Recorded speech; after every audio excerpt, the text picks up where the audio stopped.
Décision Plus est au service des investisseurs boursiers depuis 1987, au tout début de l'autonomie boursière. Notre logiciel de graphique Market Vision Plus et notre logiciel de code dynamique Trader Plus en ont fait sa renommée. Nous sommes encore ici parce que nous évoluons sans cesse et que nous servons bien nos clients. Découvrez nos produits et services spécialement conçus pour l'investisseur actif et autonome dans la boutique Décision Plus. Le logiciel de graphique Market Vision Plus est en français. C'est le logiciel le plus utilisé par les investisseurs de chez nous. C'est lui que vous voyez dans le feu de l'action. Trouvez, classez et analysez plus facilement avec cet outil sans pareil pour suivre la bourse et prendre les meilleures décisions. Gardez vos titres à l'œil avec Market Vision Plus. Consultez la boutique Décision Plus pour en faire l'essai pendant 10 jours sans aucun frais, c'est garanti. Laissez-nous vous guider pour analyser la bourse et prendre vos décisions. Les analystes de Guru.tv feront tout le travail pour vous. De minute en minute, nous classons les titres selon leur situation technique. Nous révélons les signaux d'achat et de vente. Nous publions des recherches poussées et nous prodiguons des conseils en temps réel. Ça commence avant l'ouverture et ça se poursuit jusqu'à la fermeture des bourses. Profitez de chaque cycle boursier avec Guru.tv. Trader Plus, l'instrument du day trader. 50 codes qui clignotent en même temps. Autant de listes que vous voulez. Graphiques à la seconde. De 3 à 30 graphiques. Des alarmes à volonté. Des listes de codes préparées. Des modèles graphiques préparés. Prêts à faire feu. Achetez, vendez avec Trader Plus.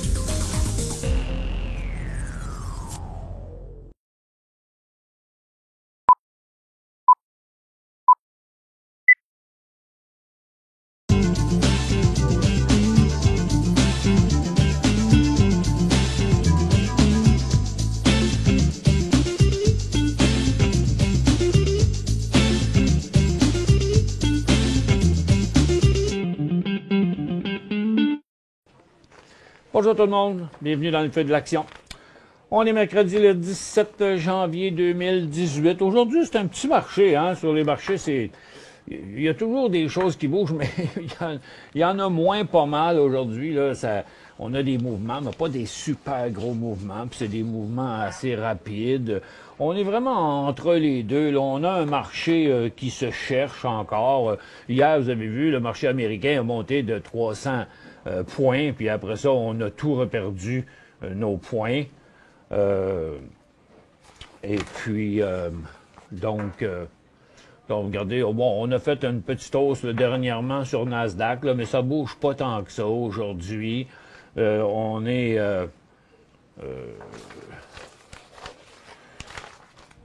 entre les deux, regardez, je vais vous montrer ça, là.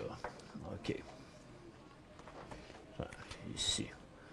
Au départ, là, vous voyez que le dollar américain avait fait une bonne ride. Là. Puis là, ben, c'est terminé, la baisse. On a entamé un petit rebond là, qui est pas très fort. Les marchés asiatiques, on voit ici le marché du Japon qui est en légère correction, donc qui est revenu dans sa formation neutre. Très petite hausse pour la Chine, petite correction à Londres. Nasdaq, New York, puis le SPY, là, moi, je les vois neutres au départ. Il ne faut pas se fier, même si on voit 150 points sur le Dow. 150 points, c'est la cote d'aujourd'hui. Hier, il y avait 300. On a même été négatif, c'est-à-dire c'est ici le Dow. Hier, on avait 300, puis on est revenu à zéro. Mais on reste à l'intérieur de cette même cote-là.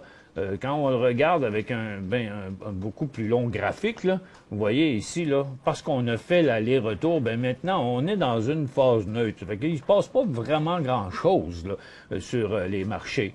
Et puis, vous voyez, le SPY, c'est pareil. On est vraiment à la fin de ce cycle-là. Puis à Toronto, malgré la hausse d'aujourd'hui, ça change pas grand-chose. Là, on reste dans les mêmes normes qu'on a été dans tout le mois de janvier.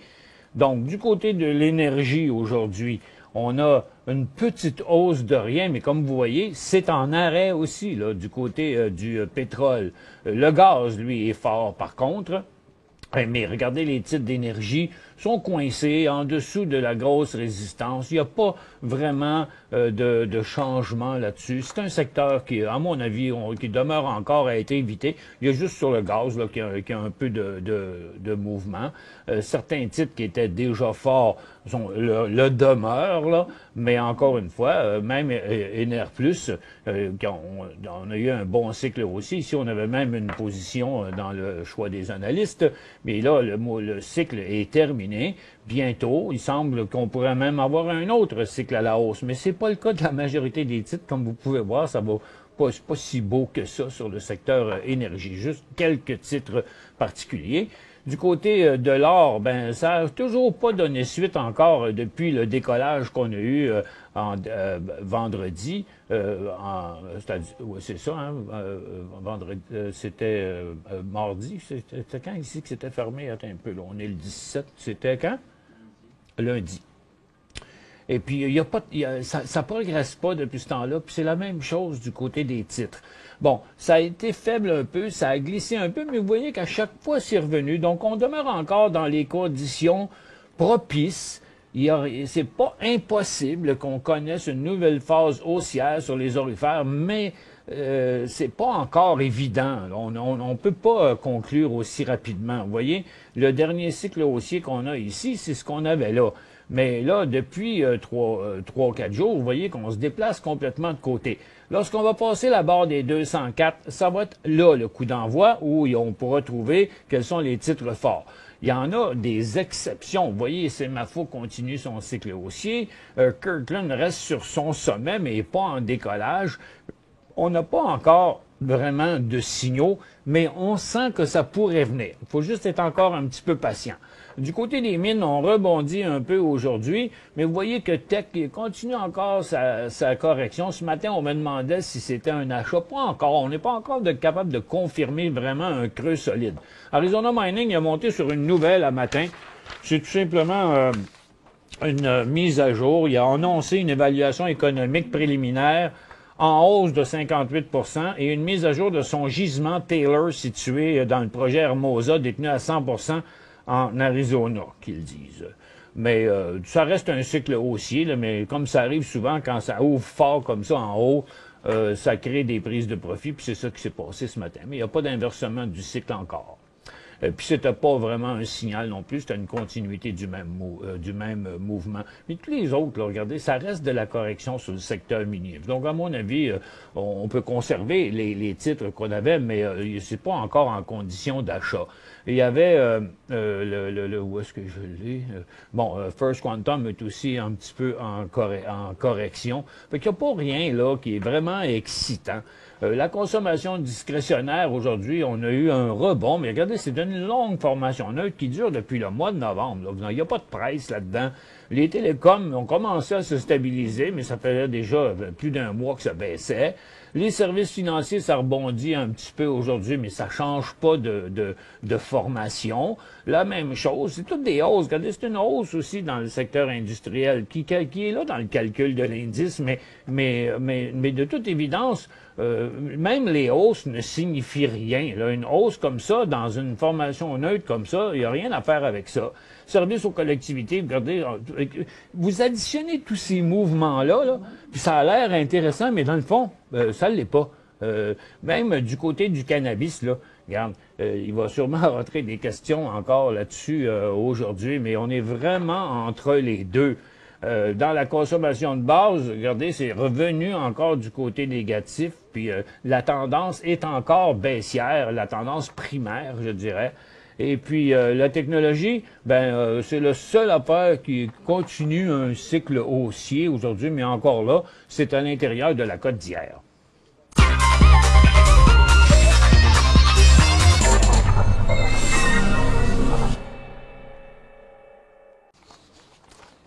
Bon, ça chute dans les banques aux États-Unis avec les résultats financiers. On a Goldman Sachs ici qui avait prévu 4,95. Ils ont sorti 5,68. Donc, c'est un gros profit, mais avec une baisse de 4 %. Le titre est parti en hausse, mais regardez maintenant, il a traversé son support. US Bank Corp aussi fait une grosse correction, malgré 10 cents de mieux que prévu dans les résultats financiers.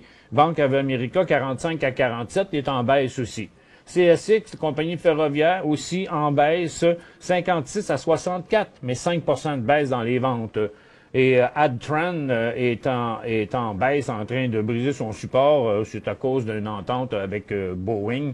Il annonce la création d'une co-entreprise, Adient Aerospace, chargée de développer et de fabriquer et de vendre des sièges d'avion aux compagnies aériennes et aux sociétés de location d'avions. Se lance dans la vente de sièges. Celgene étant pas parlé avec Juno. Donc Celgene descend, mais Juno a monté fortement parce qu'ils veulent acheter Juno. Et Elixis annonce que son partenaire Ispen, que son médicament anticancéreux à base de machin atteint son critère principal dans une étude. C'est drôle, c'est une bonne nouvelle. Puis ils disent qu'il va être soumis à la FDA avant la fin d'année, mais le titre est en grosse chute sur une bonne nouvelle. C'est quand même assez bizarre. Puis Eterna Zentaris a jumpé. Vous savez, Eterna Zentaris, il passe son temps à faire des faux signaux comme ça. Il y avait quand même une bonne nouvelle dessus. Eterna, il disait ce matin, il a annoncé qu'il avait conclu un accord de licence avec Strongbridge pour le médicament Macrylen aux États-Unis et au Canada. Donc le titre part en hausse, et puis après, je vais le mettre en graphique d'une minute, vous allez mieux le voir. Là. Puis il est parti ici, il fait une petite correction, un beau gros cycle intra-séance, puis après, il redescend. OK? Il va peut-être rester encore intéressant un petit peu en day trading, là, mais c'est sûr, c'est un titre un peu décevant. Puis je pense qu'il faut se tenir loin de ce genre de titre-là, parce que ça passe son temps à virer de bord. Qu'est-ce que vous voulez qu'on fasse avec ça? Ça paraît pas très, très crédible. En tout cas, on voit bien que la confiance, c'est pas la confiance qui règne dans ce titre-là. Eldorado, il rapporte une production de 2017 conformément aux attentes.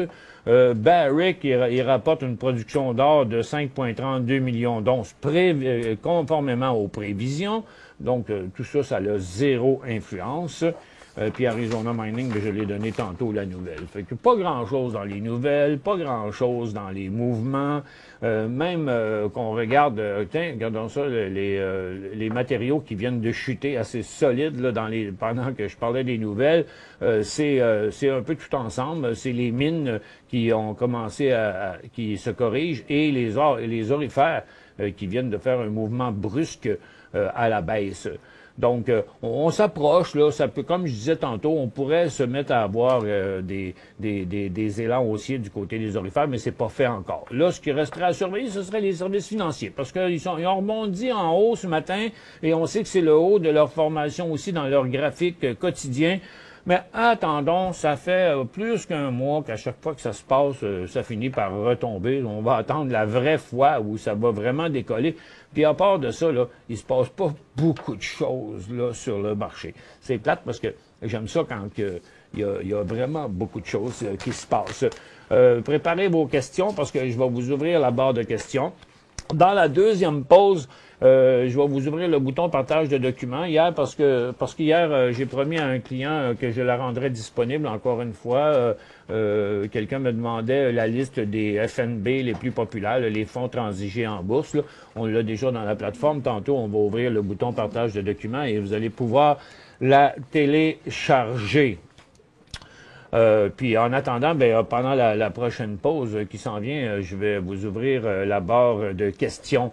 En attendant, regardez, je sais que le secteur du cannabis est très populaire, puis que le monde a bien le goût d'en trader, puis là, il y en a qui sont pas embarqués là-dedans, puis ils veulent s'embarquer là-dedans, puis il y en a d'autres qui sont là-dedans, puis ils se demandent, je dois-tu en racheter, je dois-tu vendre? Ben là, on est dans une pause entre les deux. J'ai commencé à vous l'expliquer hier, puis ça se confirme encore aujourd'hui.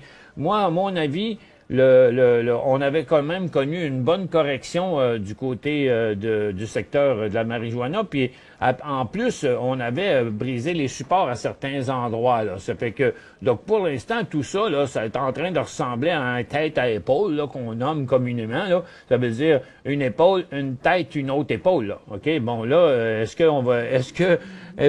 va lever le bras en l'air ou il va descendre le bras en bas, là, l'épaule, là, on ne sait pas trop. Mais pour l'instant, ce qui est clair, c'est que c'est complètement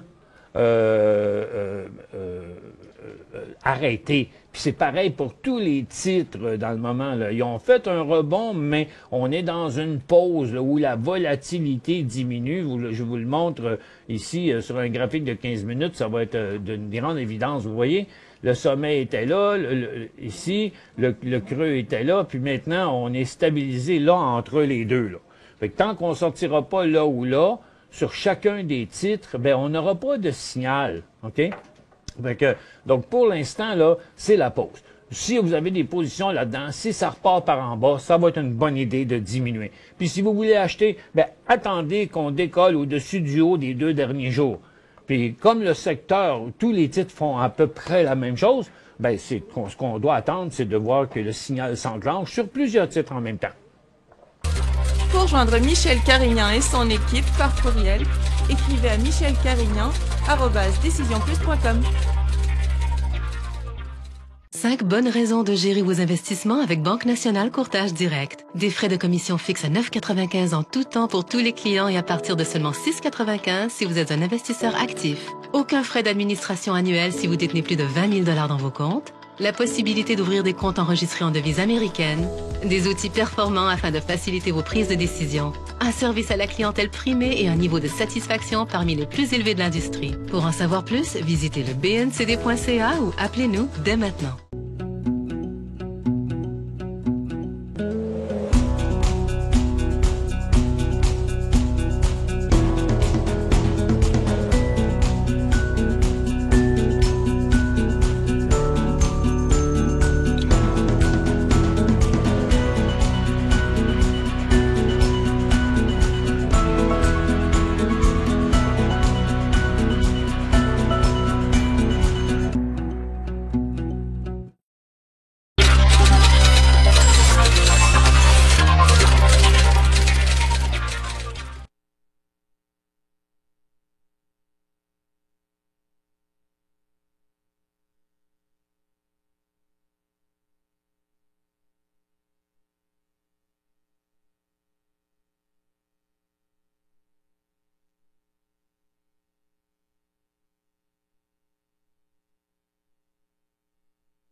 Tant que tu me le dises. OK. Bon.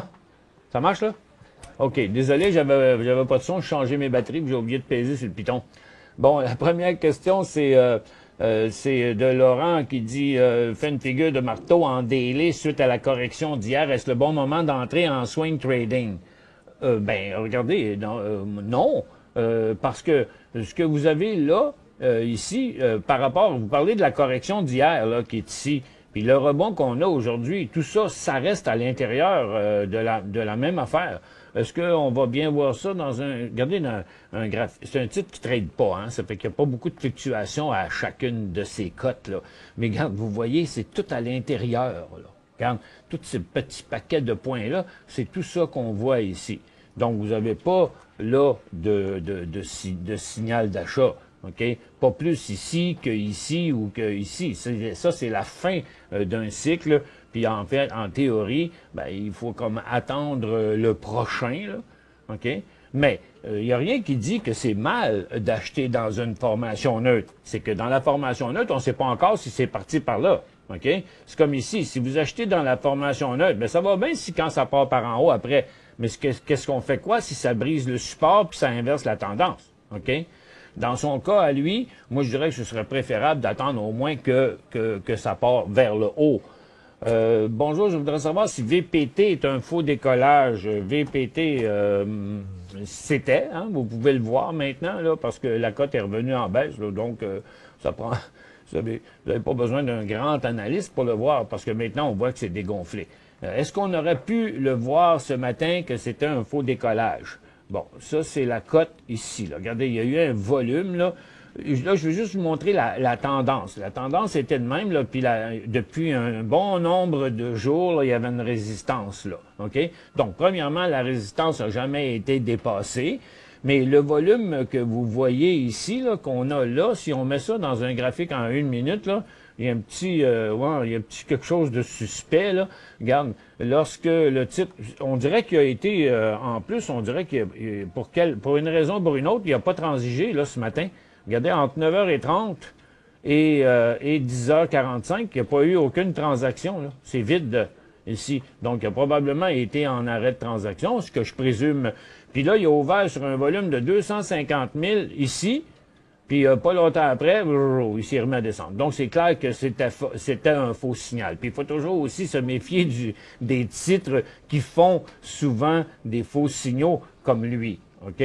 Donc, pour le moment, là, c'est pas vraiment l'idéal. En fait, je l'aime pas beaucoup, ce titre-là, justement à cause de ces revirements soudains qu'il fait. Michel à Michel. Salut Michel et bravo à toute l'équipe. Ben, merci beaucoup. J'ai acheté 150 LB. On aurait tendance à lire, j'ai acheté 150 livres de banque laurentienne, mais c'est LB, c'est son symbole. LB, ouch, à 57,25. Ouch, aïe aïe. 57,25, c'est sur la ligne environ ici, là, c'est quelque part, ça pouvait être ici, ça pouvait être ailleurs. Mais vous avez un gros signal de vente là, le 9 janvier, ici à 56, vous avez payé 57,25. Puis là, ben, vous avez peut-être un petit peu trop tardé avant de sortir votre position, ce qui fait qu'aujourd'hui, c'est plus difficile de prendre la décision parce que c'est une grosse perte. Il va sûrement se rendre à 52. Il n'y a pas grand-chose pour l'arrêter avant ça. Donc, il va avoir complètement annulé sa tendance haussière. Regardez, il est passé à travers le triangle à l'envers. Vous savez, là, celui qui est composé des supports les plus importants et de la tendance. Là, il a mis le pied là-dedans. Fait que, à mon avis, il va se rendre à 52,5. Il va s'arrêter là. Après, est-ce qu'il va plonger par en bas? On ne sait pas. Sa direction est là. Pour l'instant, c'était ici qui était le signal de vente. Regardez, je vais vous le mettre comme on était cette journée-là. Vous voyez, lorsque le titre est repassé par là, regardez son gros volume en augmentation cette journée-là du 9 janvier, le signal était là. Après, ben, il a juste fait continuer, puis il devrait continuer encore pendant quelques jours. C'est très difficile de vous dire quoi faire. Mon avis, c'est que vous êtes un peu tard pour la vente. Est-ce que vous seriez mieux de garder, puis éventuellement, avec un support solide comme ça, on pourrait espérer revenir entre les deux. Le seul moyen de ne pas rentrer dans votre argent là-dedans, ce serait que le titre n'arrête pas puis qu'il s'en va par là. Mais je pense qu'il y a une zone de support assez confortable, là. OK? Mais c'est difficile de vous dire quoi faire là. OK? Vous êtes un petit peu sur le tard. Vous pouvez toujours la diminuer pour diminuer votre risque. Hein? Mais s'il arrête de descendre là, puis il remonte, vous devez le remonter moins vite dans votre profit. C'est très difficile de prendre des décisions en dehors des meilleures journées pour prendre la décision. Prêt pour remonter, Guy, MOSY, il me semble que j'ai vu ça ce matin, mais je l'ai oublié. Vous voyez, c'est encore un autre titre super erratique là qu'il faut vraiment se méfier, d'accord? Parce que vous voyez qu'il en fait des faux signaux, là, pas à peu près. C'est plein. Le graphique en est tapissé. Ces derniers volumes de hausse ici se font pas avec un gros volume.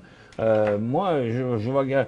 En tout cas, puis regardez, éventuellement, c'est vrai que ça peut être un titre intéressant parce qu'il a il a arrêté de descendre puis il pourrait entamer une nouvelle tendance. On voit ça sur son graphique des dernières années.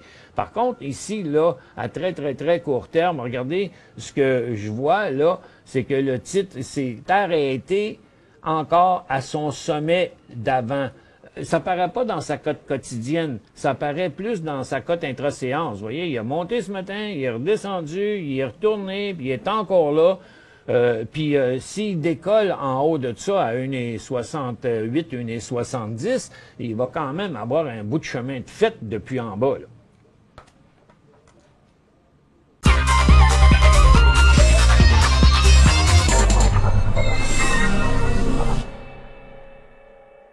5 bonnes raisons de gérer vos investissements avec Banque Nationale Courtage Direct. Des frais de commission fixes à 9,95 en tout temps pour tous les clients et à partir de seulement 6,95 si vous êtes un investisseur actif. Aucun frais d'administration annuel si vous détenez plus de 20 000 $ dans vos comptes. La possibilité d'ouvrir des comptes enregistrés en devise américaine. Des outils performants afin de faciliter vos prises de décision. Un service à la clientèle primé et un niveau de satisfaction parmi les plus élevés de l'industrie. Pour en savoir plus, visitez le bncd.ca ou appelez-nous dès maintenant. Laissez-nous vous guider pour analyser la bourse et prendre vos décisions. Les analystes de Guru.tv feront tout le travail pour vous. De minute en minute, nous classons les titres selon leur situation technique. Nous révélons les signaux d'achat et de vente. Nous publions des recherches poussées et nous prodiguons des conseils en temps réel. Ça commence avant l'ouverture et ça se poursuit jusqu'à la fermeture des bourses. Profitez de chaque cycle boursier avec Guru.tv.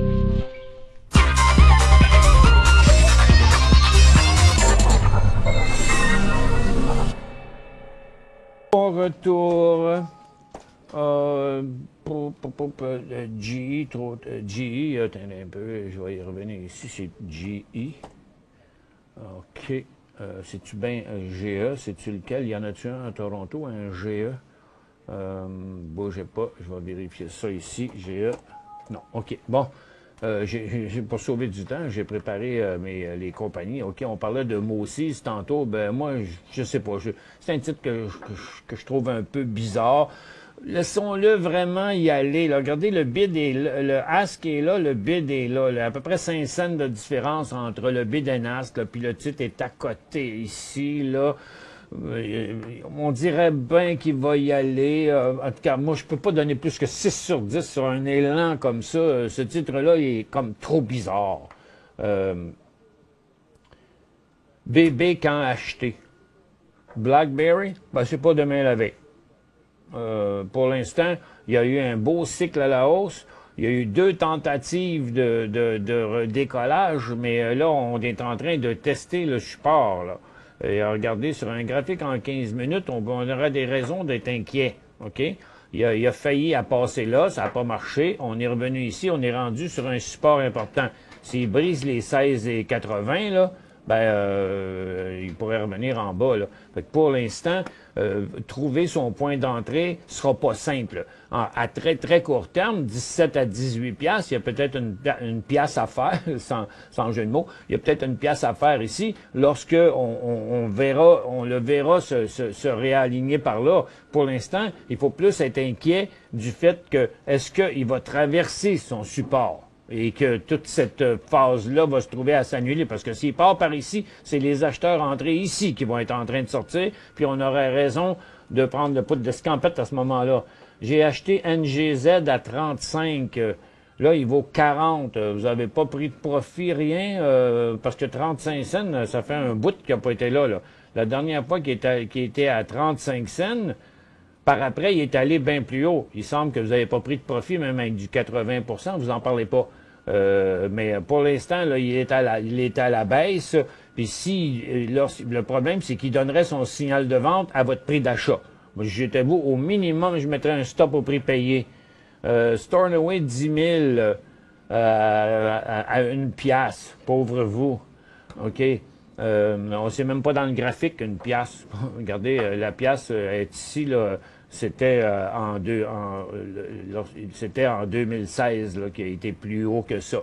Bon, pour l'instant, je sais pas quoi dire. Ça fait longtemps que je dis que ce titre-là est décevant. Puis même s'il fait des petites poussées à la hausse, j'ai essayé d'empêcher les gens d'acheter dans ces rebonds-là. Je me souviens plus lequel. Et puis, mais la tendance est encore toujours à la baisse. Comme ici, on se ramasse sur un support multiple, ben on est encore ici sur un support multiple, mais va-t-il tenir le coup? Il a quand même été à 60 cents il n'y a pas longtemps. Là, il est à 65. Il n'y a pas de signal d'achat là-dessus, rien. C'est vrai que c'est une faiblesse, mais est-ce qu'ils vont en sortir de leurs problèmes? Regarde, on a le temps de le voir arriver. Pour l'instant, je dirais que c'est un peu prématuré. Il n'est pas encore exclu que le titre pourrait descendre plus loin. S'il y a un bon support comme ici, à un moment donné, puis il repart à la hausse avec des volumes, on verra. Mais regardez, c'est vraiment tranquille. Il se passe pas grand-chose sur le titre. En tout cas, pour l'instant, moi, je l'éviterais.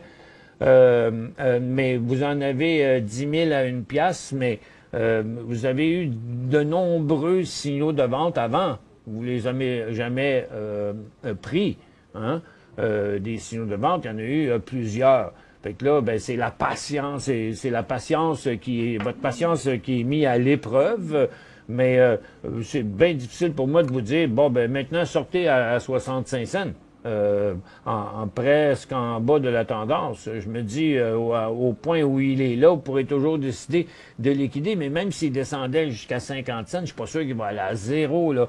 C'est une drôle de place aussi. En tout cas, achetez-en pas d'autres, gardez-les encore. En tout cas, tant qu'il est au-dessus de son support, il y a une chance de remonter. Vous êtes loin de votre prix de revient, là, mais on peut juste essayer d'espérer, je pense, là.